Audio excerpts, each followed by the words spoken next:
Good morning.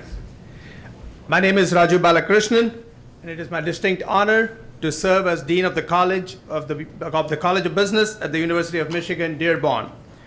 I would like to begin by welcoming you all to the second event of the 2016-2017 College of Business Executive Speaker Series.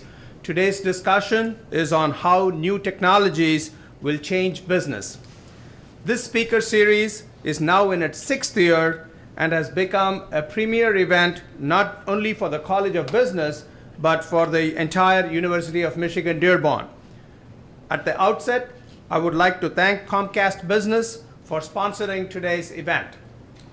While I would love to spend some time bragging about the college, I am aware that you all didn't come here to hear a speech from me. Plus, Brian Green keeps regularly reminding me that I have only 2 minutes for my speech. So let me just limit my remarks to saying a few words regarding today's topic. Over the past decade, business has seen dramatic changes in technologies and their effect on productivity, as well as in how, when, and where work is actually done. For many of us, and the numbers are increasing rapidly, it's possible that the first thing and the last thing we look at each day is some sort of mobility device. And over half the US population uses more than just one device. With regards to robotics, during the 1980s, the US labor market contributed to 58% of the country's economic output. Today, it is nearer to 50%, and one of the panelists was mentioning a little while ago that it's growing at the rate of about 10% each year.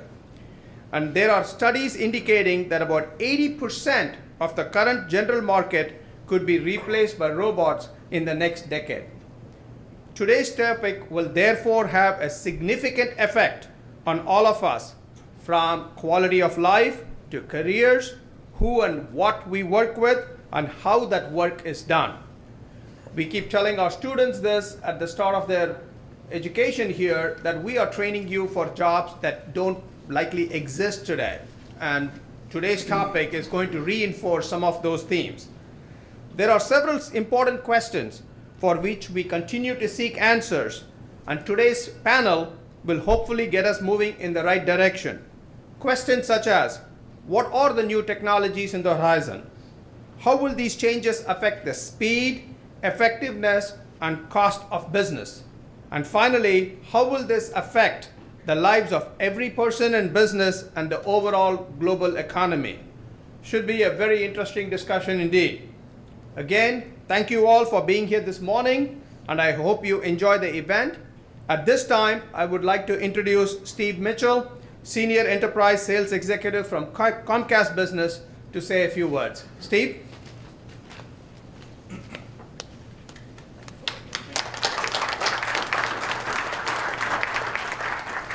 Thank you. Thank you. Yes, my name is Steve Mitchell. I'm Strategic Enterprise Account Executive with Comcast. My main focus is on fiber optics with Comcast. Most people know Comcast Small Business for residential and small business over coax, and my group focuses on dedicated symmetrical fiber optics. The verticals we touch include, or specifically to me, the healthcare industry, manufacturing, and education, schools. So if anyone has any questions afterwards, I'm more than willing to answer them. Thank you.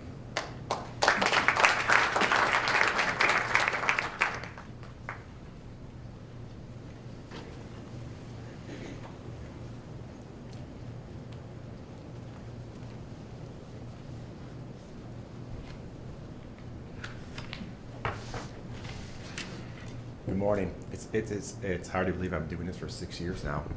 I think it was 3 deans ago I started this. I'm Brian Green. I moderate this event, and I want to start out by simply introducing our panelists. The first panelist we have is Steve Kraft. He's head of industry for the retail sector for Google. He started with Google in 2007. He got there to take care of a new acquisition called YouTube, and he moved to the Ann Arbor office in 2012. He also has 9 years experience in magazine industry, and also 6 years with ad agencies, mostly in the automotive area. Thank you. Thank you.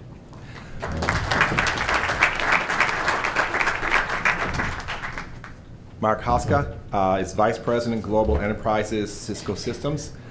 He's been with Cisco for 22 years. He's responsible for, I believe, the 150 largest global customers for Cisco. Prior to joining Cisco, he held various leadership sales positions in the high-tech industry.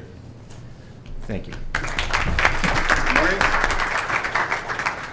David Stout had served as director of SAE International, and he is currently SAE Commercial Vehicle Executive Council. He's also the founder of the Global Automotive and Mobility Initiative Awards. He has prior experience with Corning, and one of the things that's interesting about him is he was at Cornell, and he has a national championship in lightweight rowing team. So.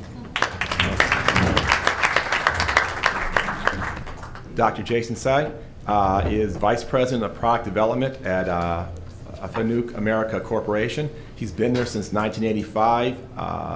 This is a company that's the leading company supplying robotics to the automotive industry. He's currently working on a network architecture using big data that is predictive of when machines will break down and when they need maintenance. So we have a very strong panel up here. I think one of the ties between all of them is automotive industry, but we have between commercial, residential. We just have a variety of technologies up here. And I want to start out with something very simple. Just looking at the past 5 years, what are some of the new technologies that have come along that have really changed the way individuals interact as well as how businesses interact? What are some of the things that have changed us? Well, I'll start just because I'm right here and you're looking at me. I'd start off by first saying you said an interesting point about how, and the Dean Rule said that jobs won't, you're planning for jobs that don't exist. And it's interesting when I look at my career, and I graduated from University of Michigan in 1992. And at that point, it wasn't until 7 years later that Google was invented. And so it's really hard to think that I could have ever predicted that I'd be working for a company like Google, even just 10 years after that. So from my standpoint, certainly the last 5 years, and it was probably good 10 years ago when it started, but the last 5 years is the amount of knowledge and data that we have at our fingertips has changed dramatically, and the speed at which that we can obtain that. When, if you kind of just look at yourselves and you realize that you absolutely freak out when you leave your mobile device at home and don't have access to it, or if you're sitting around a table and a trivia question comes up. Rarely, it's the first one to grab their phone and search for the answer. So to me, the amount of information that we have access to has really probably sped up in the last 5 years. But I'm still convinced that we've barely touched the surface at the amount of data and information that we actually could obtain. Yeah. Picking up on that theme, I graduated from U of M-Dearborn in the early 80s, and some of the technologies that we're going to be talking about today, artificial intelligence, deep learning, IoT, etc., didn't even exist when I graduated. So I think one of the things that you want to think about is, learning is going to have to be a lifelong passion for you, right? And one of the things I always ask in interviews, since I think many of you are students and or maybe looking for jobs in the technology industry, is what types of things do you read, either personally or professionally, right? Because that just has to be a part of your DNA in the world today. And when I think about my career over the last 20 or 30 years, not having known that, you're going to learn on the job, you're going to learn from experiences, and that's what makes this so much fun. So I can talk a little bit about some of the specific technologies when we get there, but I'll give the other panelists a shot to share any thoughts they may have. You know, I got my undergrad from Cornell in English literature, and I've been involved with technology all my life. And so looking at the edges of space, not necessarily understanding every aspect of it, is really important to see where the inflection points are coming in technologies. And things that seem simple, like everybody is looking at doing video games, right? And what happened is it drove NVIDIA, as a manufacturer of these chips, to become so good at it that all of a sudden, all of the people now looking in vehicles at video sensing to help them with assisted driving systems and work towards autonomous vehicles, that company is right in the midst of that. It's all of a sudden a total change statement. It flips it around. And they're in the industrial space instead of dealing with individual consumers. It's not easy to pick those technologies and identify where that flip is going to be, but being involved, and the hard part that Steve was talking about, there's a big difference between information and data, and how you find ways to seek out information will be critical in that process. I try not to mention about my undergraduate or my graduate school. I graduated from Ohio State. It's not a good favorite topics university from the audience today, especially for the second overtime was the first time 1 yard. But anyway, I very honored to be here. And one of the topics that we talk about here is big data. And that's pretty much what I'm doing, most of focus in the last few years. I've been in the industry for 32 years in robotics. So I know a lot of technology about robotics in the last 30 years. And I can see it right now in the last few years, I see the true revolutionary change in robotic industry, and it's going to impact for in the future something to do with IoT, which is a big data.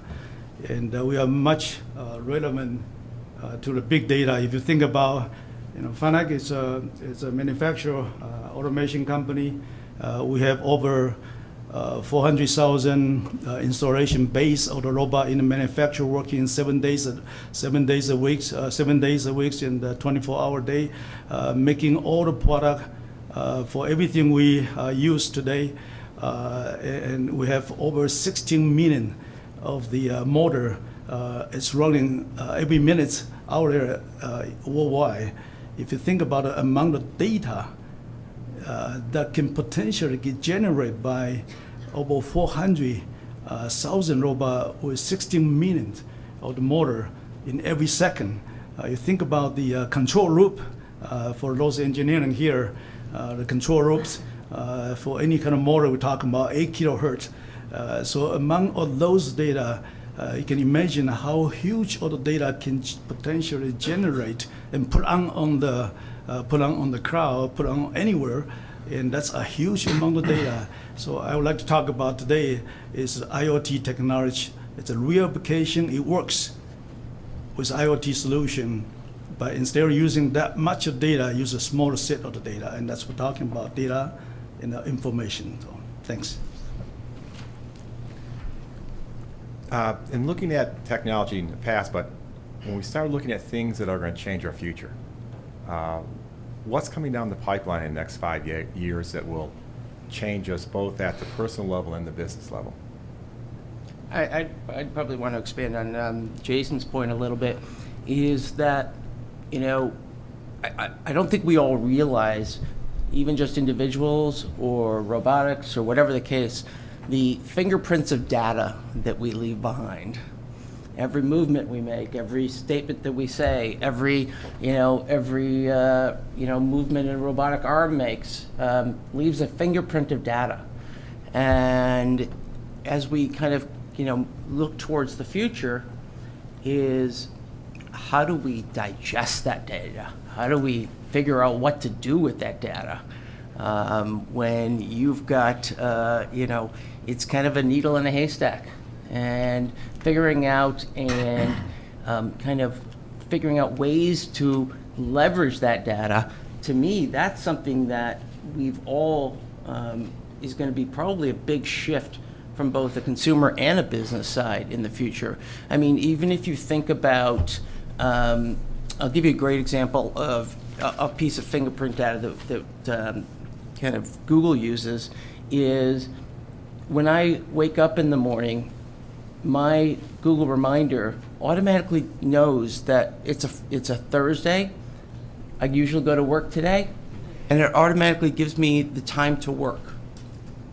That is a fraction of a fraction of a fraction of a fraction of the amount of data that I actually have left behind, but Google has decided to pick up on that one piece of data. And I think it's understanding which points of data to hone in on and which points of data to leverage and analyze is something that will change dramatically in the next 5 years. Picking up on some of Steve's comments, my role, my team's role is to essentially call on Fortune 500 companies. And when you think about the statement, all this data existing, and Jason referenced it as well, there's actually a new role that's emerged and evolved in large enterprise accounts, think Fortune 500 companies, and that's the Chief Digitization Officer, right? So approximately 20 to 25% of the Fortune 500 companies now have a Chief Digitization Officer. And the role is very simple. We have all this data. How do you use it for competitive advantage? How do you use it to disrupt yourselves, meaning your own company, disrupt your industry? Because if you don't disrupt yourself, somebody will disrupt you. Just to give you one example, I think the one stat I read, the S&P 500, was started in about 1957. There's only 18 companies that are still on it. And we see an acceleration in the number of companies that will be leaving the S&P 500 and those that are joining. And those winners and losers are going to be determined, we believe, based on who leverages data analytics, big data, leverages technology in general, artificial intelligence, any number of different technologies. IoT is a great example that Jason talked about in the manufacturing sector, right? Doing predictive analytics on machinery. And I think the one thing I would note and call out that we need to think about in this whole process, when we meet with either a chief information officer or a chief security officer or a chief digitization officer, which is what I primarily call on in an enterprise account, they want to be able to translate this technology to business outcomes, right? So let's keep that in mind, because at the end of the day, if you can't translate it to business outcomes in the C-suite level, they're not that interested in technology for technology's sake. They want to look at it from a perspective, not just technology, but they want to look at it from a perspective of business process, and they want to look at it from a perspective of people. So you got to think about this problem set and opportunity as a three-legged stool, right? People, business process, and technology. And those that understand that and leverage that and apply it from a business outcome perspective are going to be the winners. And to give you a simple definition of business outcomes, because it's kind of an abused term, just think of it simply as increasing revenues, decreasing costs, or decreasing risk, right? And if you think about that in terms of how technology can, determine the winners and losers, it's a good way to kind of just frame the whole thing up. Yeah, Mark, I just comment on what you were just saying is, and this is probably something that the way I'm wired, but I'm constantly asking when I'm doing something during the day, why am I doing this? Why can't technology do this for me? I sat at the doctor's office with my son yesterday, filling out the 3-page form that I fill out every single time I go to a doctor's office. Why? It's the same data. Why has the healthcare industry, for example, not figured out a way to aggregate that data and allow me to better carry it, better apply it, and you really, save my resources? Productivity issue, right? Exactly. So, Which is a cost issue, which is those that can reduce costs and have a more efficient business model are going to be more efficient in terms of their ability to lead their particular field. yeah. But there may be some regulatory issues hanging out there, and those things certainly impact all the businesses we're talking about, and technology can help solve some of those. But to the extent that people are concerned about privacy, which takes us into something that is going to come up sooner or later, so let's talk about the elephant in the room, cybersecurity. Do I want my data available to Steve? Yes. Or Brian?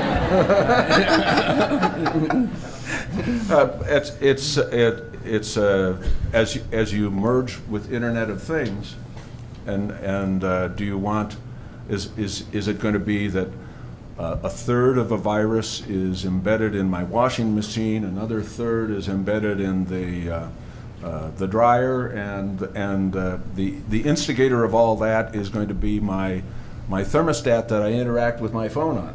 And there's so many ways that there are, just within the SAE right now, there are 7 different groups, task forces working in the area of not only standardization, but relating to cybersecurity, thinking of not only SAE is not just ground vehicles, but it's also aerospace, thinking of how many different interfaces have to be done. It's relatively straightforward. You're in the air, it's not so bad. All of a sudden, if you're talking about an automated vehicle, it has to interface with everything. It used to be 2 interfaces for a guy designing or a woman designing an automotive vehicle, and that was the driver and the road. Now it's hemisphere after hemisphere that you have to deal with looking ahead.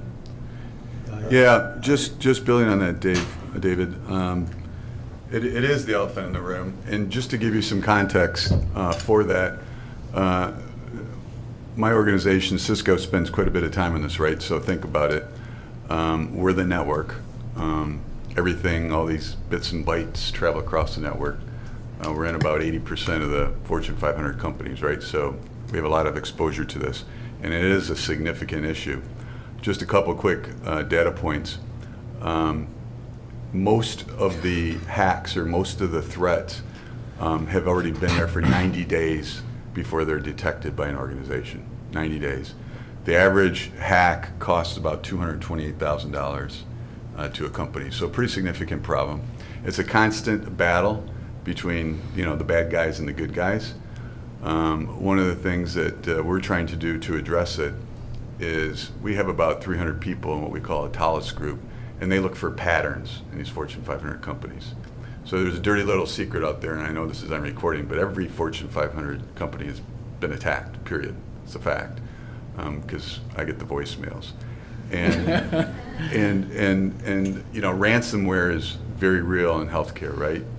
The FBI gets involved, and ransomware healthcare organizations are paying the ransom.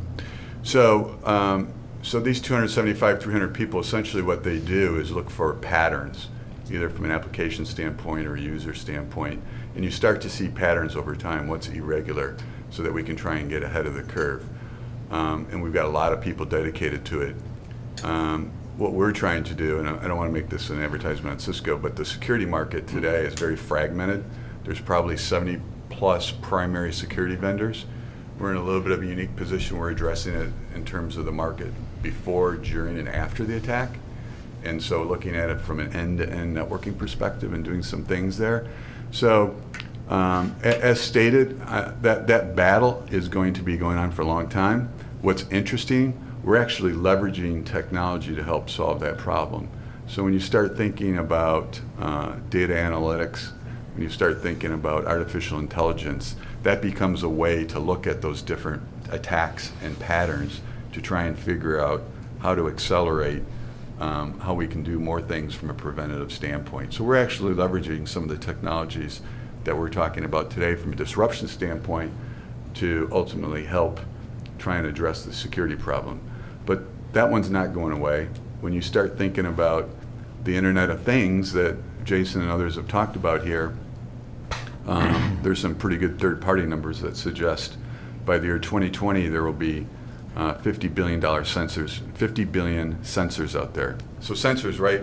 Whether it's cars, whether it's in an automobile plant, whether it's on a tractor, in agriculture, sensors are going to be everywhere, right? This is the collector of the data. And we think by 2030, according to IDC, there will be 200 billion things connected to the internet. So to put that in perspective, by the year 2030, every man, woman, and child in the world will have an average of 8.6 devices connected to the internet. When you start thinking about your car, your thermostat, your refrigerator, right? Nobody leaves home without their smartphone.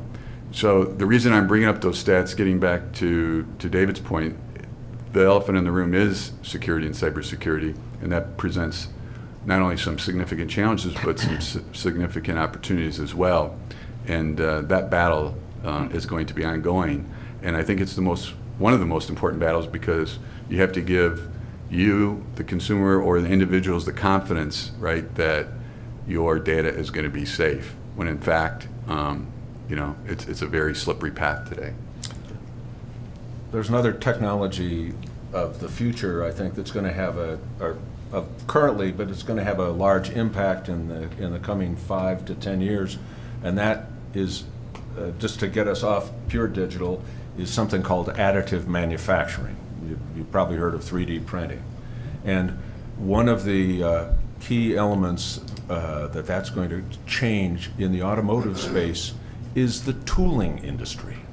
Now, not in the next 5 years, but certainly in the next 10 years, it will start to be mature enough that it's going to change the tooling industry. And these things allow, already people are using it in development processes to reduce dramatically the amount of time to do the next iteration of whatever they're developing. It certainly is creating the ability for small medical devices and other things, very fine featured devices, to be implemented that otherwise could not be even created.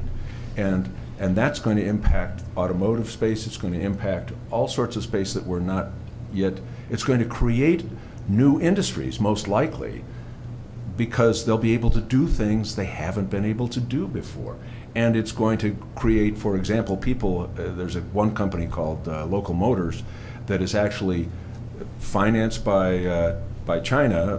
They got some big financing there, but they're building factories to print cars at 2,000 to 3,000 units size. Now, that's not, they printed them for auto shows and things like that, but play it out 5 or 10 years, printing a whole car, taking out a big chunk of what the current space is in the Midwest, the tooling industry. If people don't react, that's going to have a huge impact on our business. And correct me if I'm wrong, but the way the tooling industry really became successful was figuring out how to scale. Yeah. And how to manufacture a large number of parts to bring down the costs. That's right. And now with the technology that you're talking about, you can print one potentially at the same cost, or two, and still be profitable. Well, doesn't that come back to the productivity issue as well, right? Because injection mold printing today, I think, is less costly and so forth. But clearly, over time, don't you see 3D printing taking that over and becoming more productive? It's just kind of the startup. Oh, absolutely. And for injection molding, you need tools. And so you're going to have, that just plays all the way down the food chain into the supply base in various areas, not just automotive.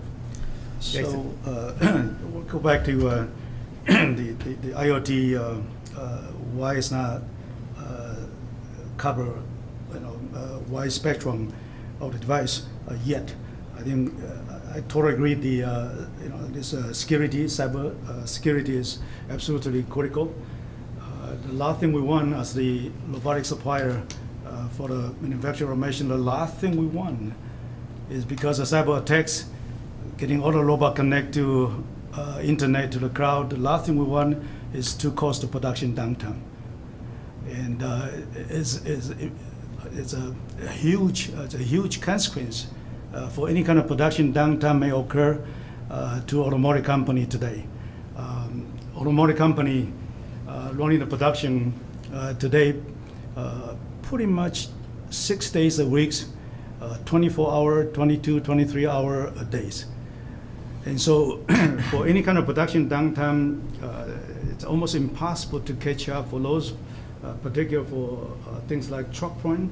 The automotive truck point, they're running pretty much full capacity.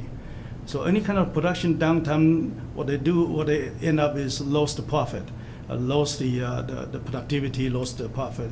So roughly about, you can estimate roughly about $10,000 per car profit, and pretty much in the automotive production today running about one car body goes through the production a minute.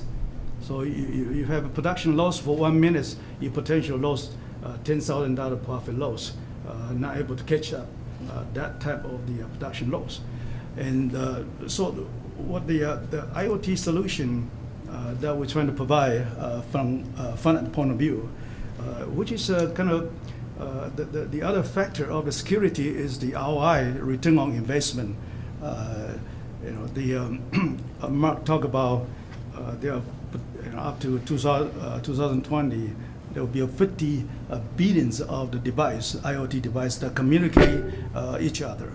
And the question is why we're not complete widespread for those the IoT device yet, or can, for example, it's our return on investment. Everything we do about return on investment. Can you put the smart device in the toilet? So toilet can communicate with your iPhone, inform you that you had to buy toilet paper, or your refrigerator will talk to your iPhone automatically to remind you had to buy milk. Something that type of the function enough from return on investment point of view. For now, it's worth the money to spend, put a smart toilet device, put smart refrigerator device with an IoT function. But no question, this return on investment is there. It's there to explore. And we as a robotic company, in the last few years, because the automotive production running at 6 days, 7 days a week, they don't have time to maintain the equipment. And so we see a huge potential return on investment or IoT device for our robotics manufacturing automation, because if we can avoid the downtime, again, every minute is one profit car body go through, it's $10,000 of the car body profit loss potential. If you have production downtime, if a 1 hour production downtime is $600,000 profit loss potentially if you have a 1 hour downtime. And so, which is the reason why we start working on the IoT. Some of our mechanical devices are very reliable. Fanuc has a reputation as a very reliable product. However, in the manufacturing area, it's not just a mechanical robot. It's a mechanical robot together with the process equipment, carry out the application. So any 1 hour production downtime equivalent to $600,000 of the profit loss potential cannot be recovered. And so if we're able to predict, able to use the IoT solution, sending the right data to the cloud, you're able to predict the potential failure using the predictive analytics. But the key is that if you predict something that's going to happen in the next hour, it's too late, because they are running production 24-hour day, they don't have time to recover. So you need to be able to predict the potential failure 3 or 4 weeks in advance. If you can predict 3 or 4 weeks in advance for the potential failure may occur, then you can then potentially schedule the downtime to do the repair and the replacement. So your algorithm to predict the solution, predict the potential failure, has to be 3 or 4 weeks in advance. Then you have a chance to schedule for those. And but the potential, so far we working with Cisco. In the last year and a half, we are able to, with the support from Cisco, successful. We are now connecting the robot to the Cisco cloud and apply our analytics. So far, in the last year and a half, we were able to successfully detect over 80 cases And each case's potential can save somewhere around 1 to 6 hours of production downtime. If every hour is 600,000, we are able to predict, each case could save 1 to 6 hour production downtime. For 80 cases so far in a year and a half, we have saved hundreds of millions of the dollar of the profit loss potential for automotive company. And so, yes, I think the return on investment is there. You have to find the right application. And once you find the right application, you will find out the cost for the investment is actually manageable. It's pretty small compared with the value of the return on investment. So the huge is potential of the IoT solution. And you just have to find the application which allow you to justify your investment. You're using the acronym, the IoT, and for the students in general, what's IoT stand for? A base definition, so we need a little background on that. Internet of Things, right? So think about Nest thermostat, right? I think many of you be familiar with that, right? It's sensors are going to be everywhere, right? Which is the intelligence to collect data and connect to the internet. So today we're connected, right, primarily through a number of different devices, but for me, this is the one thing I can't leave home without, right? It's connected. Everything is going to be connected to the internet eventually, from a things perspective. So one quick example maybe would help clarify it. Jason talked about some of the ways to apply Internet of Things in the manufacturing vertical for competitive advantage. Think about a simple example of fruits or vegetables in transportation. It's estimated that up to 40% of fruits and vegetables that are being delivered are spoiled in transport. Think about if you had these sensors on the bins or crates when they're being transported. You have an ability to take action, whether it's a heat issue or some other environmental issue.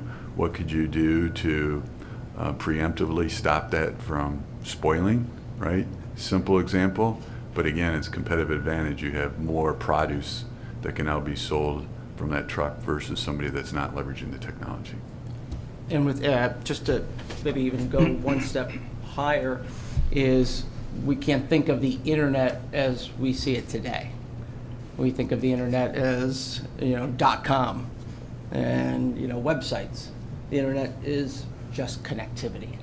It's just bringing data, a piece of data, to an end user, whatever that user ends up being. So the idea of whatever we think of the internet today, there's layers and layers that could mean as well. Just one additional comment there regarding the Internet of Things. From industry point of view, there's another terminology that you may have heard about. It's called Industrial 4.0. Some of you in the engineering field, you probably heard about that. Industrial 4.0 is driven from Europe, from Germany. Now it's quite widespread into a manufacturing industry. People talk about refer Industrial 4.0 is an Industrial 4.0 revolution. Is almost equivalent that people kind of refer each other. Internet of Things. Also, they refer in the manufacturer. People may talk about Industrial 4.0, and so it all refer to basic the same functionality, the same capability, and the key components of the Industrial 4.0 IoT is the data, is allow the data to flow. And to allow the data to flow, which then build all the potential. But how to get the data flow, particularly for manufacturer industry, is challenge. The data does not go outside the production point because concern of the security and the cost involved to get the data through the network to go out. But the Industrial 4.0 basically generally is how the data get flow through the production point, get to the cloud so you can then apply your analytics. And so FANUC in the last few years, in the next several years, one of our objectives is how to get the data, how to get the data flow. Once you get a data flow, that's where all the intelligence, all the analytics can be applied. Can be applied in the edge computing, fog computing, the cloud level. That changed the whole industry because now all the algorithm, all the analytics, all the optimization, you rely on the data. If you don't know data, you have no way to apply your analytics. But once the data start to flow through the production point all the way to the cloud, all the smartness, all the intelligence can come in. A lot of people can contribute to optimization, not just the equipment company like us.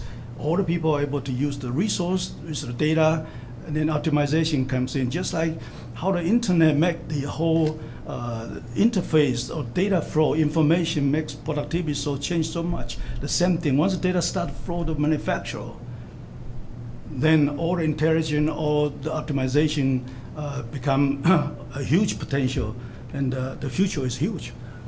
Thinking about data flow, I run this innovation competition that's now in its 9th year, and one of our quarter finalists actually had a smartphone app that they could hold up and recognize tire wear, recognize misfire detection in their car just from the audio signals they were capturing.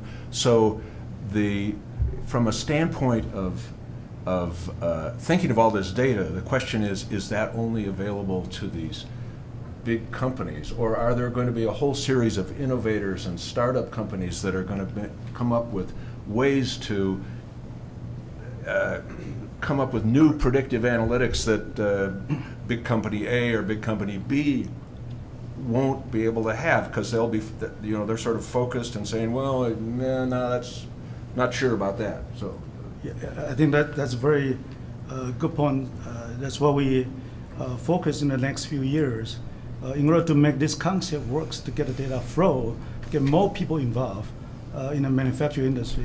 Our concept is, as you point out, one of the limitations, one of the bottlenecks. Once you get the data flow, the next thing is how do you interpret the data? right. And how can you commonize the data definition? And that's one of the objectives that we're trying to do is called Common Data Object Definition. And there are, in the industry called MT Connect, there are definition called OPC-UA. Those are the efforts trying to standardize the data. So the data will be, the definition will be clear, will be defined, it will be published. And so anyone, third party, will be able to access the data in a consistent manner, able to define, use the data in a consistent. So as you know, it's very important, once you get a data flow, the next thing is how do you common data definition available and publish those data, and so everybody can be able to use that data. Yeah, too, I think that we often think, and I think I just listening to the panel up here, is that data sounds scary.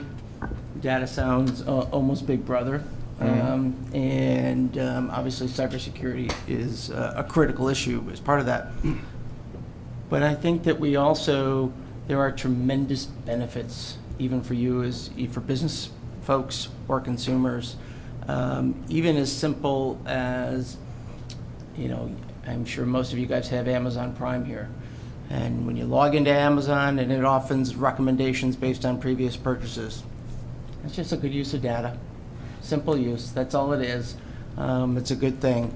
Another piece of data that, for example, that we just announced at Google that we've been working on for the past couple of years is if you search for a location on Google, you can see when the busiest times that restaurant, that movie theater, that mall that you've visited.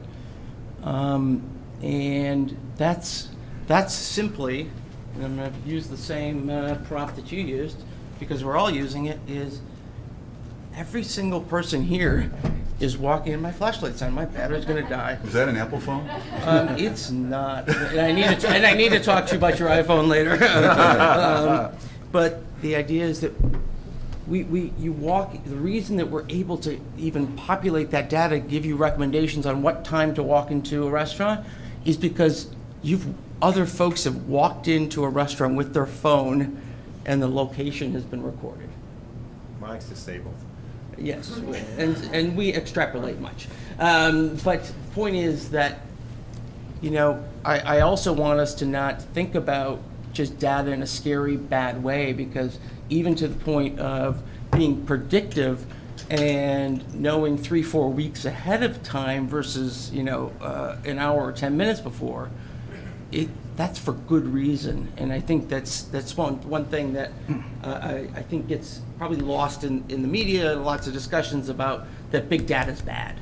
And I just wanted to make that point. One of the things you know brought up with, before I get too far along, is with the sensors and how many sensors we're attached to. And we keep using our phone as props up here. And I usually don't interject anything, but at this point I will. I'm physically attached to the internet for life. I have a continuous glucose monitor, so I'm physically attached. My doctors can download everything, every bit of insulin, everything I ate, at the moments I exercised, all through my sensor that I wear. It's a little USB that's really hooked up to me, and then it's hooked up to my phone. And so there's my sugar levels right now. I can immediately see where I'm at, especially in an event like this, because I'm using a sensor to say, okay, I don't need juice yet. And this can be hacked too, which is the scary part. Anyways, so they're out there, and my daughter's here also, and she's physically attached to the internet for life, which is good because she's an IT person, so that's always good. But all those sensors have increased, and they're not only carried with us, sometimes they're part of us. Yeah, I wanted to link a couple comments that Jason had with some of the comments that David had. So Jason talked a little bit about, I think, data flow and going to the cloud, and I want to just touch on that real quickly. And then David talked about the innovation team he's running. You know, I'm sure there's a few budding entrepreneurs in the room here, and the comment I wanted to make, it really is an unbelievable time to be an entrepreneur and provide disruption that was alluded to by David with the innovation challenge he's running. And one of the ways that I think the startup cost, so to speak, or the ability to be an entrepreneur is going to be easier to be in a startup and entrepreneur is the cloud, right? So in other words, historically, most companies built these big data centers, right? You have servers and storage and all this stuff, and it's big investments and it's CapEx. Today, with the public cloud in particular, with folks like Amazon and Google and Microsoft, right? Entrepreneurs have the opportunity to essentially pay for that by the drink, whether it's storage or servers or whatever. So there's really a great opportunity, I think, today as we look at the future and we think about accelerating disruption and innovation. I mean, at the end of the day, without getting into politics, you know, when you think about the United States in terms of a world power in the 21st century, I think it's going to come back to one thing. It's going to come back to innovation. And I think, you know, putting aside for a minute, if we put the right policies and laws in place to encourage it, there's a number of things from a technology perspective, I think, that will enable the acceleration of innovation. And so, you know, looking ahead to your futures, you know, there's just tremendous opportunities.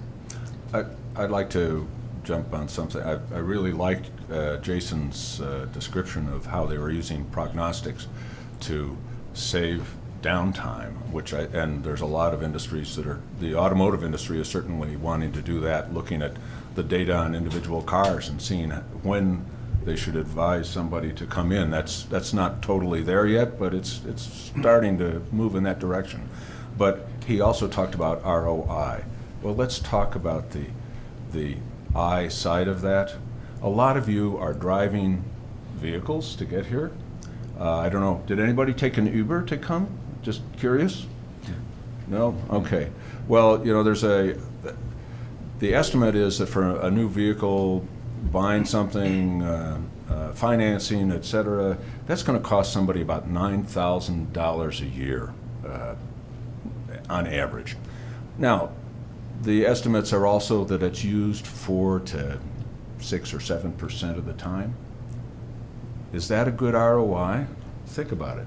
So think about automated driving, think about car sharing.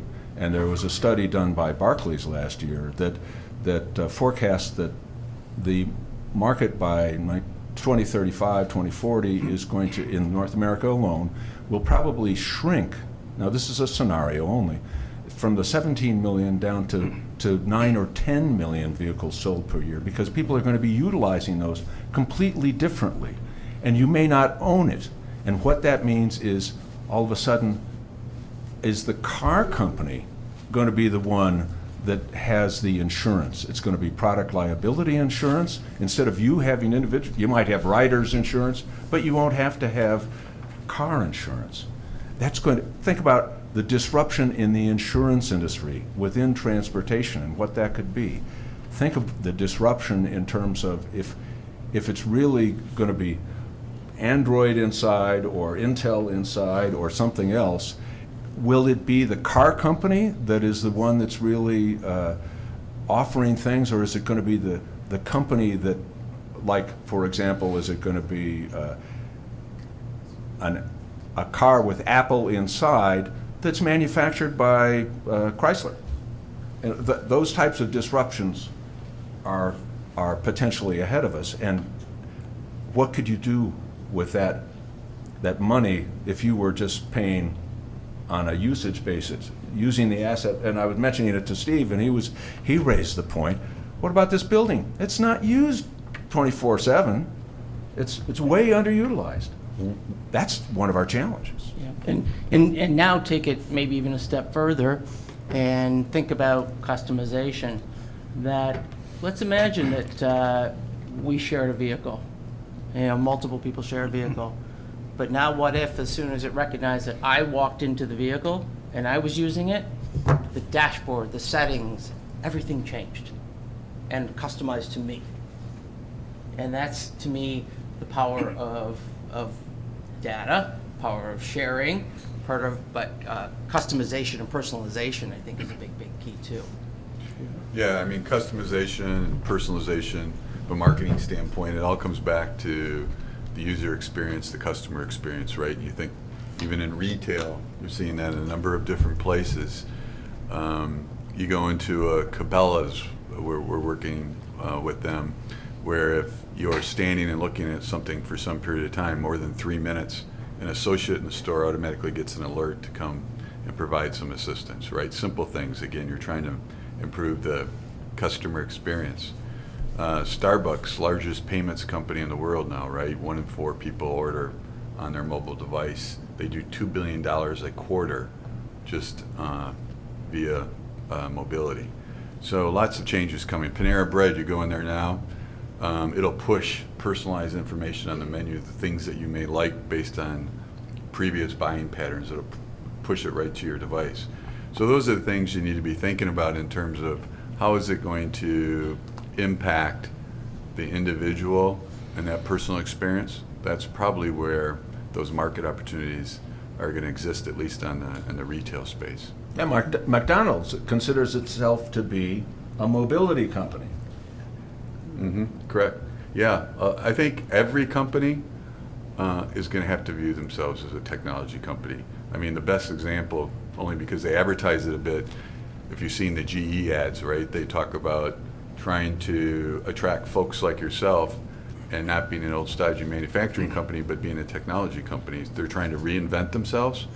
And getting back to David's comments about insurance and cars, I think a lot of the traditional silos in terms of the vertical industries we think about are going to break down, right? So the rules, it's going to be a little bit of the wild, wild west. The rules are going to change.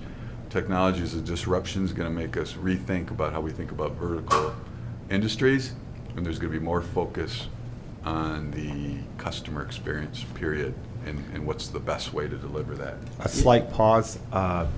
You have index cards here with the ability to write down questions, and in the next couple of minutes, you write down some questions. Our student assistants will collect those cards at the end of the rows and bring them up to me, and I'll ask your questions to the panel.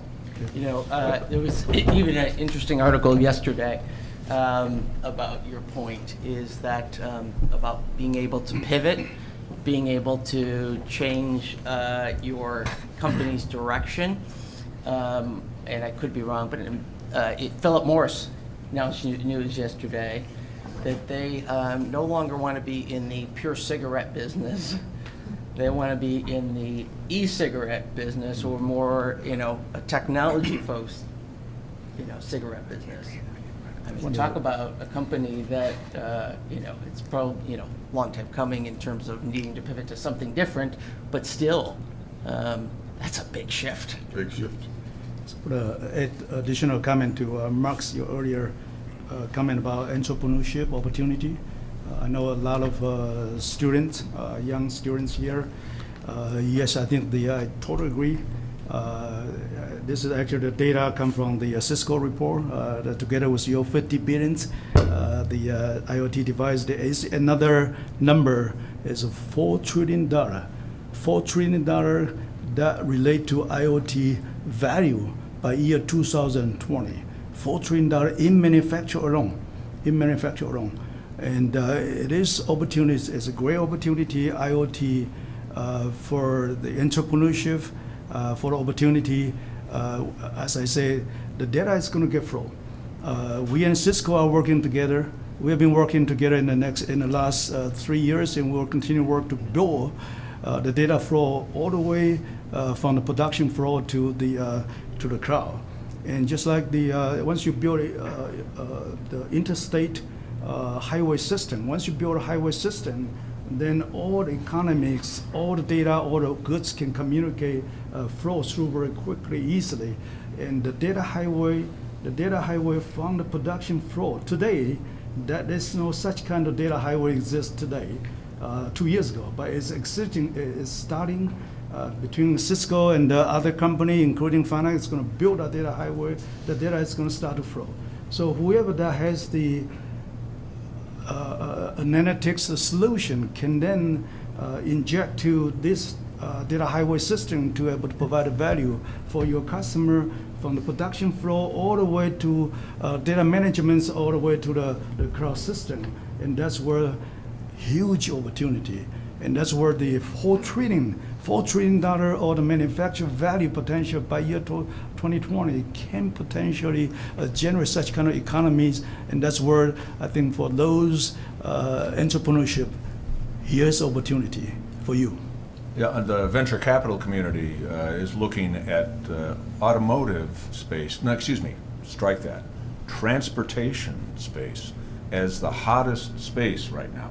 Not consumer applications on iPhones, but transportation. But only 10% of transportation is actually making the car. The other 90% is everything from parking to insurance to repairs. The whole repair industry is probably going to be going through a complete new transformation as well. How many of the mom and pop shops are still going to exist at some point in the future?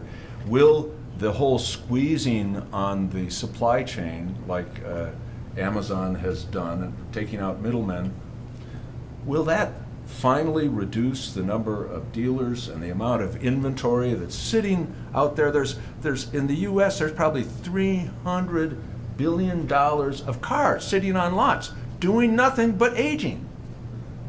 Well, that's a waste. And those things will systematically be driven out of the system. They will have to be. Yeah. I'm sorry, go ahead. The challenges would be, many of them, right, political. I mean, Tesla's a great example, right? Yeah.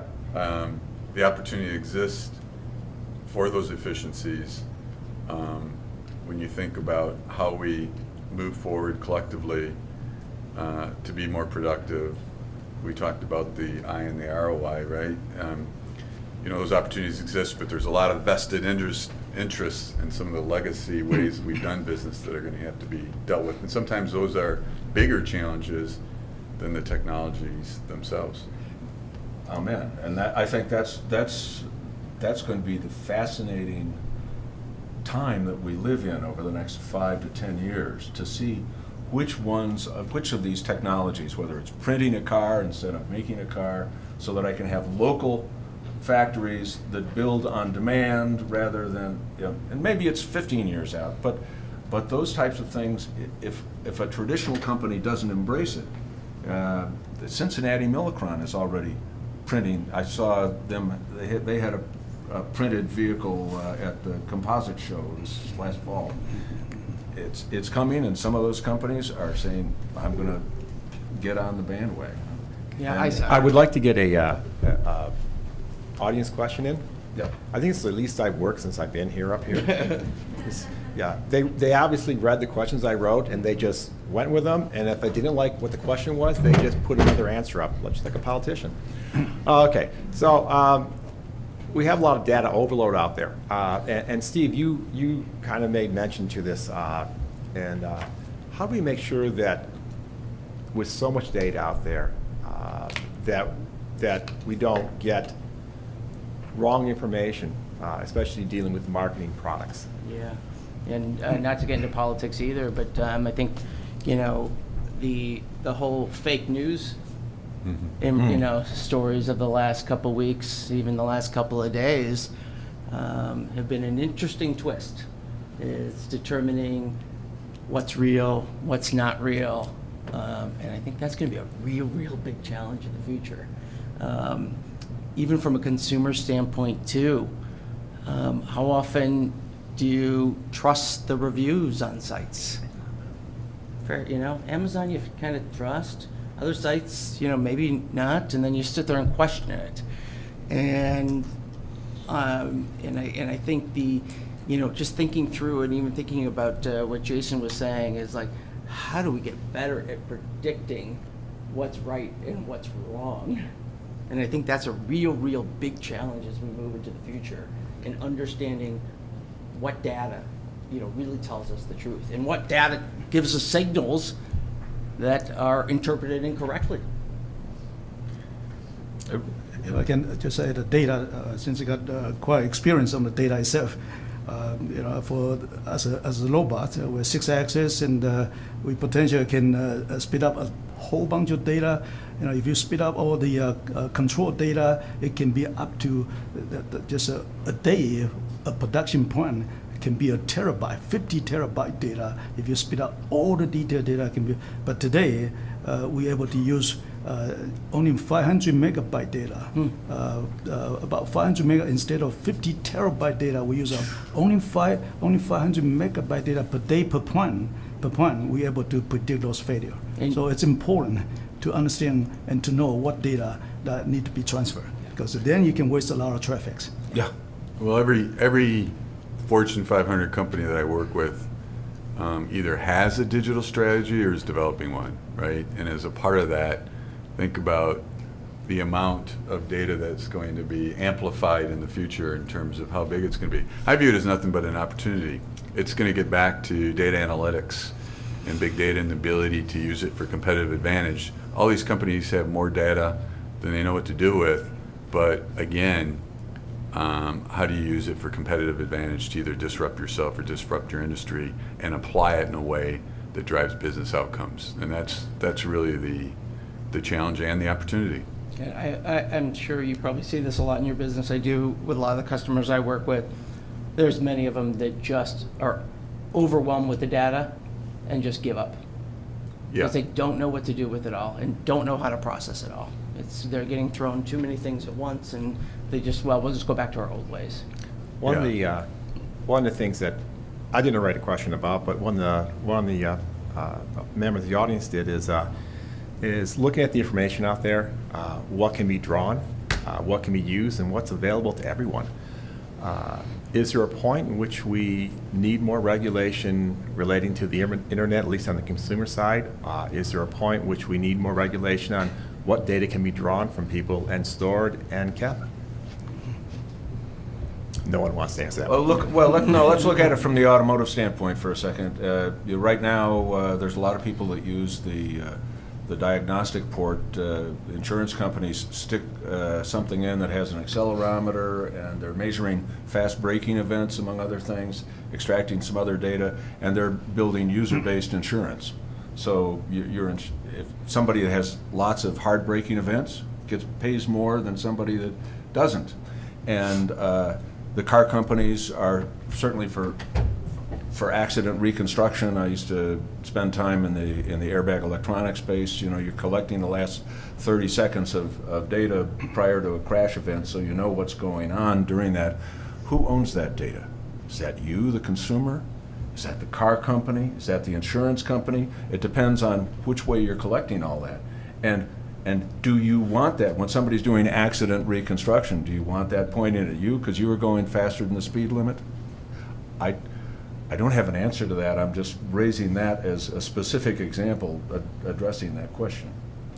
Yeah, it's going to continue to get trickier. According to IDC, 85% of all these personal devices are owned by the consumer, right? And so it's the consumerization of the enterprise, so to speak. Most of the large enterprises we work with today have what we call a BYOD strategy, bring your own device to work. So then you start to think about what gets priority, my business applications versus my personal applications. You get into issues of who's going to pay for that device in the future. You're going to get into issues of when do you really ever log off, right? There's a number of things, but it presents a big opportunity. And again, I just raise that as some of the things that a typical CIO is grappling with right now. I think if I understand your specific question around data, I mean, compliance is kind of an interesting thing. It tends to go in ebbs and flows. You can look at the financial industry. When they do bad things, you're going to have more compliance over time, right? Laws change. I think every industry is going to be going through those ebbs and flows depending upon how they regulate themselves, so to speak, or how they behave. I don't think there's an easy answer for that. I used this example earlier, and I'll share it again, is there are scary moments when it comes to, you know, cybersecurity and the information you give and the information you give out. How many folks in this audience watch South Park? Okay. Recent episodes talked about the fact that what would happen if a whole community had their email and data hacked, and that I could go on and read everything that you wrote about me, every deal that you know, every business deal that that you did with my company, and what the behind the scenes were, and that's where it gets a little scary. It can also create interpersonal issues as well, and when that's all, you know, at the end of the day, it all comes down to humans. But it's an interesting time, that's for sure. And Just one additional comment about the data policy. From my experience, the world is smaller, getting smaller. The IoT is going to make the world even smaller. And the issue is there's no consistent policy among different countries. So we are now experiencing some difficulty or issue trying to deploy the solution worldwide. But there is a different country has a different policy. So something that you have to watch out. Some of the countries not allow the data to get out. For sure, personal data not allowed to get out of the country, but also potentially the device data, equipment data are not allowed to get transferred outside the country. So unfortunately, there's no consistent policy among all different countries. That's something that hopefully gradually will be established. That's going to also impact how this data flow situation and the cost associated with the setting up the IoT solution. And but the value is there. So sooner or later, every country will have set up their. Hopefully, it will be a consistent policy. Mark, there's a specific question for you. You talked about hackers, and the average hack takes 90 days to find. For you and the rest of the panel, why does it take so long? I guess sometimes the bad guys are a little bit ahead.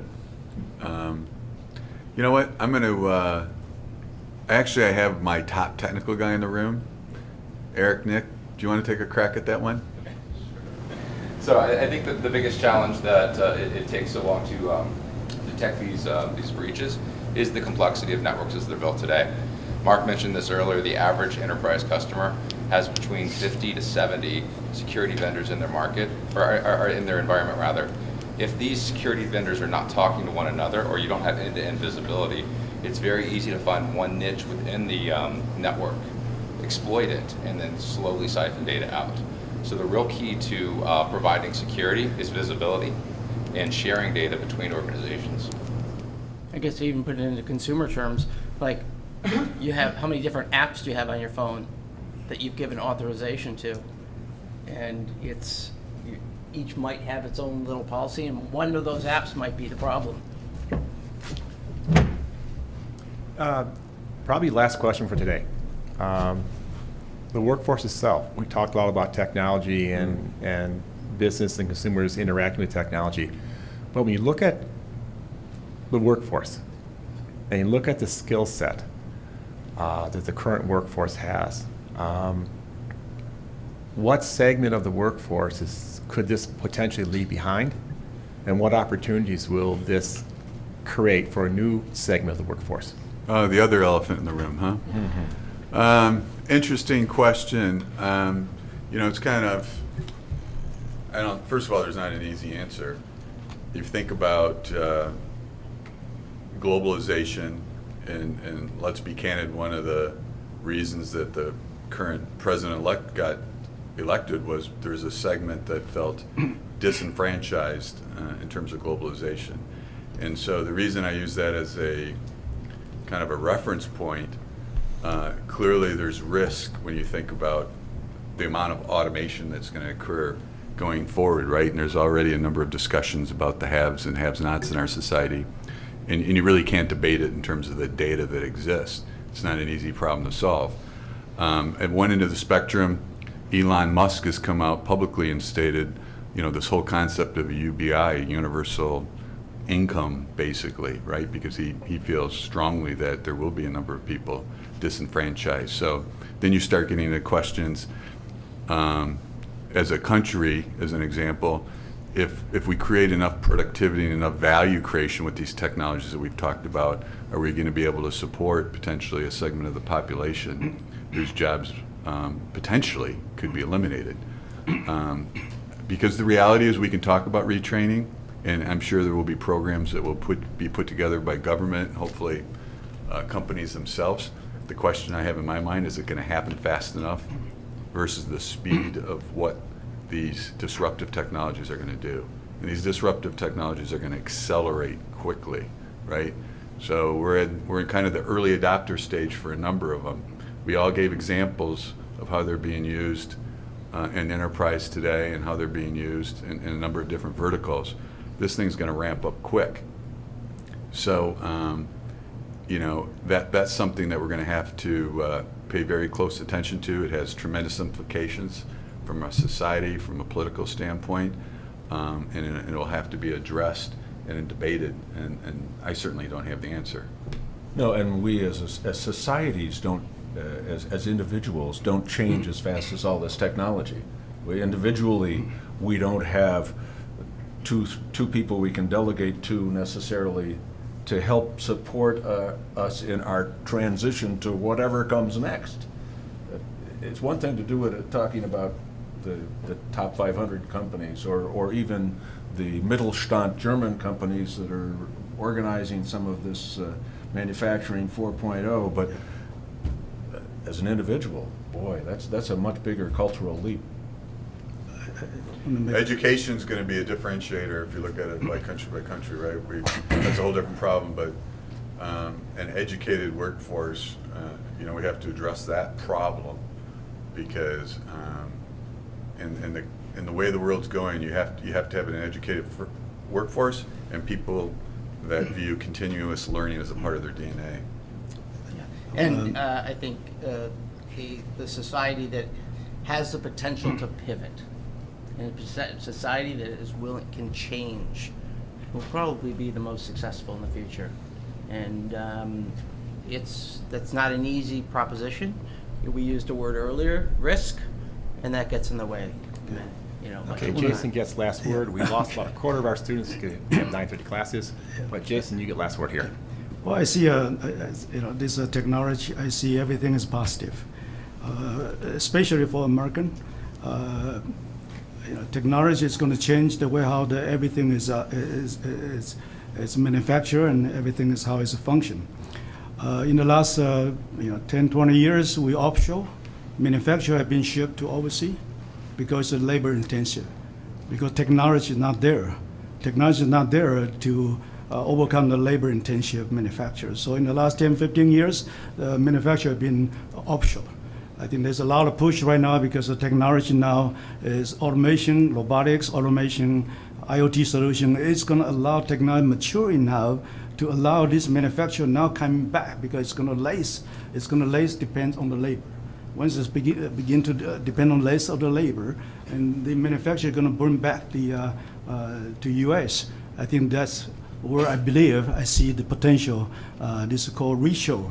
Bring the manufacturer back to U.S. It's going to be benefit because the technology is going to change the way how manufacture works. Another thing I want to just point out is manufacture, the automation, the equipment, everything is designed gradually toward a new generation, young generation. The way how the operator deal with the human interface, machine interface, it's going to be aiming toward a young generation. And that's it. The young generation already there. They know how to operate a machine. They know how to operate. It's going to be similar to iPhone type of the operation, type of the device. It's going to be aiming for the new generation. It's going to be very natural, and technology is going to drive in that direction. So I see everything good, positive for U.S. Thank you. Good, we end on a positive note on that. That's good. I'd like to thank the panel. Great to have you here. Great comments. This has been the easiest from my side. I just ask one question and let you go. I'd like to sincerely thank Comcast Business for supporting this event. We greatly appreciate it. We have some people that help out an awful lot behind the scenes, the student assistants. But one of the persons who helps me the most is Christine Dunning. She basically does an awful lot of footwork that makes this possible, and she also quite commonly tells me where to go, so I know where to show up at. The next event is March 9th, talking about Brexit, the British exit from the, and how that affects the economy in Europe and how it affects business in the U.S. as we're renegotiating contracts. It'd be good to see you all there, and thank you for showing up, and just thank you.